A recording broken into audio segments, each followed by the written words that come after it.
हमारे साथ जुड़े हुए हैं अरुण दीक्षित साहब, हमारे साथ हैं धनंजय कुमार साहब, राकेश अचल जी और डॉक्टर सीपी राय साहब। मैं सबका बहुत बहुत स्वागत करूंगा। कुछ मेहमान हमारे साथ और भी आगे जुड़ेंगे और मैं आज शुरुआत करना चाहूंगा अनिल सिन्हा साहब से करना चाहूंगा।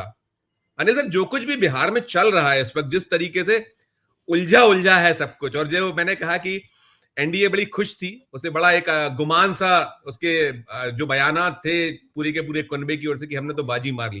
लेकिन अब जो कुछ चला और आज जो अभी जो आई है सूची 57 उम्मीदवारों की, इसमें जो चिराग पासवान है, जिनको लेकर बहुत असंतोष, अलग अलग जितने भी वहां अलायंस हैं, पार्टनर्स हैं एनडीए के, 5 प्रत्याशी उनके अपने क्षेत्र में, क्या द्योतक है, किस तरह की राजनीति, किस तरीके की और बढ़ रहा है बिहार? शुरुआत आपसे अनिल सिन्हा साहब। देखिए, क्या है कि हम लोग सब एक सरलीकृत ढंग से देखने के आदी हो गए हैं, इसीलिए चीजों को समझ नहीं पाते। कोई कुछ मतलब जो आपको उलझा हुआ लग रहा है वो एकदम सुलझ गया क्या कि 2-3 चीजें साफ हो गई। एक तो जो बीजेपी के मास्टरमाइंड है, वो मास्टरमाइंड मतलब मास्टरमाइंड काम नहीं कर रहे हैं, काम नहीं कर पा रहा है उनका कुछ भी। कहता है ना कि सब तदवीर जो है उल्टी हो गई, तो वो उसी टाइप की चीज का सिचुएशन है। अभी देखिए क्या हुआ, वो लोग क्या कर रहे थे, उनको लग रहा था कि नीतीश को ऐसे ही निपटा देंगे और अब कुछ मतलब सारा केक वॉक है। और नीतीश में वहां उन्होंने 2-3 प्यादे अपने फिट कर दिए। पहले आरसीपी थे, अभी संजय झा है, ललन सिंह दबाव में उधर चले गए। ललन सिंह उनके आदमी है ऐसा मानना मूर्खतापूर्ण होगा, क्योंकि उनका बैकग्राउंड जिसको मालूम नहीं है, वो बहुत 74 के मूवमेंट से आए हैं और वो बीजेपी के कभी ये नहीं रहे, कोई फेवरेट रहे हो ऐसा नहीं है। वो पर एक समता पार्टी, जॉर्ज फर्नांडिस, नीतीश कुमार के बहुत करीबी रहे, तो वो उनका दबाव में या अपनी रणनीति में वो उधर गए। लेकिन संजय झा उन्हीं का प्लांट किया हुआ था। ये सब मिल करके उनको लगा कि सब खेल हो गया है। वहां गलती क्या कर दी उन्होंने, 2-3 चूक कर दी क्या कि उनको लगा कि जो उन्होंने खेल इसके अंदर मतलब कहते हैं ड्राइंग रूम के अंदर किया था या मीडिया में किया था, उसको समझ रहे थे कि ग्राउंड पे भी हो गया है। ग्राउंड पे वो हुआ नहीं। जो वोट बैंक है नीतीश कुमार का, वो नीतीश कुमार का वोट बैंक बीजेपी में नहीं गया पूरी तरह से। वो लोग अभी भी वो अपना अलग से आइडेंटिटी बनाए हुए है, अपना एक अलग वोट बैंक है। नीतीश कुमार को, इन लोगों को लगा कि नीतीश कुमार अब है नहीं, अब तो सब हो जाएगा। वो हुआ नहीं। अभी जो 57 सीट की लिस्ट आई है, उससे 2-3 चीजें क्लियर हो गई। ये क्लियर हो गया कि नीतीश कुमार अपना वोट बैंक के लिए सचेत भी है, बीमार वगैरह कितना है वगैरह नहीं। ये जो अभी का उनका लिस्ट आई है और जो अभी 2-3 से हुआ है, उससे हमको लग रहा है कि बीमार मतलब थोड़ा बहुत बीमार है, बाकी वो पूरा चंगा है। तो वो जो है उन्होंने अपनी लिस्ट निकाल दी। अब वो लिस्ट निकलने के बाद अभी खेल क्या है, अभी फिर से जो चिराग पासवान है वो 2020 में चले गए। अब वो अगर चुनाव लड़ना है उनको, तो उनको इंडिपेंडेंट ही लड़ना होगा। 29 सीट भी, पहले तो उन्होंने इतनी सीटें लड़ ली थी और बीजेपी से इंपोर्ट कर लिया था। इस बार बीजेपी ने कैंडिडेट भी दिया, सीट भी दे रही थी और पैसा तो देंगे ही। लेकिन ये जो क्या कहते हैं अरेंजमेंट है, वो अरेंजमेंट फेल हो गया। अब नीतीश कुमार, ये कम से कम हमको लग रहा है क्या कि जो 29 सीट है उस पर से जो 5 सीटें, तो 57 जो सीटें आई है लिस्ट में, उसमें 5 कॉमन लिस्ट है और 2 जीतन राम मांझी उतारने वाले हैं।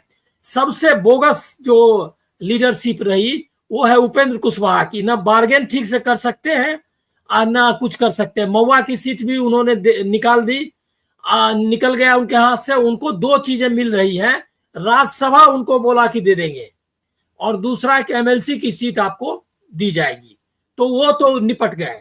लेकिन जीतन राम मांझी और ये दोनों का वोट बैंक है। बात है कि कुशवाहा जो है अपनी जो कंस्टिट्यूएंसी है, सोशल कंस्टिट्यूएंसी जो जाति की, वो सिद्ध नहीं कर पाए, तो उनका बार्गेनिंग पोजीशन है नहीं। जीतन राम मांझी और नीतीश के साथ यही स्थिति है नहीं। उनका अभी भी उनको है, जो लोग समझते हैं वो चले गए, वो ठीक नहीं होगा। तो अब वो लोग एसर्ट किया, चिराग पासवान का 29 में 7, अभी अगर 7 निकाल दीजिए तो 22 सीट उसको बचता है अभी। फिर जो अगली लिस्ट आएगी उसमें अगर 5 सीटें तो 12 से 14 सीटें उसकी चली जाएगी, तो मैक्सिमम उसको 18 सीटें मिल सकती हैं। 18 पर वो अगर तैयार हो गए तो एनडीए में रहेंगे, और नहीं तो एनडीए से बाहर जाएंगे। लेकिन हुआ है ये कि उन्होंने बांट दिया है। बात है क्या कि आपके पास लड्डू, मतलब वर्चुअल लड्डू था, वो वर्चुअल लड्डू था, उन्होंने बांट दिए।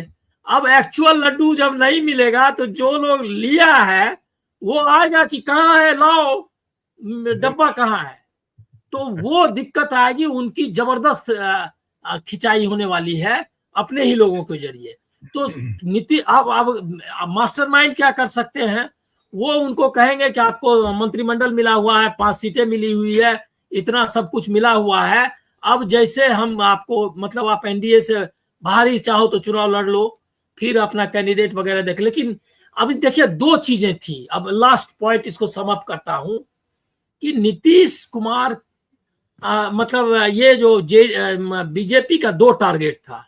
एक तो था कि महागठबंधन से फाइट करनी है बाहर में, और अंदर में फाइट करनी है, नीतीश कुमार को निपटाना है। ये दोनों टारगेट वो चाहते थे कि पूरा कर लेंगे। लेकिन ये दोनों में कोई टारगेट होने वाला नहीं है। महागठबंधन में जो आपको उलझा हुआ लग रहा है, मैंने एक बात की दिल्ली में एक जानकार व्यक्ति से, उन्होंने मुझको बताया कि जो गठबंधन ने अपनी सीटें महागठबंधन ने नहीं बाहर की हैं, इसके पीछे एक रीजन ये भी है कि जो भगदड़ मची है एनडीए में, वो वेट कर रहे थे कि अगर कोई धड़ा अगर आ गया तो अगर पहले ही लिस्ट अगर निकाल देंगे तो उनको कैसे अकोमोडेट करेंगे। तो इसीलिए वो लोग वेट कर रहे थे। आज वो क्लियर हो गया कि नीतीश बाहर नहीं जा रहे हैं, और जीतन राम मांझी भी वही है जहां है। तो कोई बाहर नहीं आ रहा है एनडीए से। ऐसी स्थिति में आज रात में सब लिस्ट बाहर आ जाएगी। ऐसे भी आज ज्यादा समय अब है भी नहीं, तो नहीं। वो लिस्ट, और जिनको यहाँ तो सारे सीनियर लोग हैं, इनको कुछ कहने की जरूरत नहीं है। कांग्रेस के लिस्ट लास्ट में रात के 2 बजे 1 बजे जब सब मतलब ये अखबार का डेडलाइन खत्म हो जाता था, तो वो लिस्ट आती थी और उसको किसी तरह से छापना पड़ता था। तो इसीलिए ये सब कोई नई बात नहीं है, इसमें कोई बहुत रीड करने के लिए नहीं है। थोड़ी सी दिक्कत आएगी जिनके पास था कि हमारा पक्की सीट है, उन्होंने लिस्ट जारी कर दी सीपीआईएमएल ने। उनको वो इस तरह से कर ही नहीं सकते।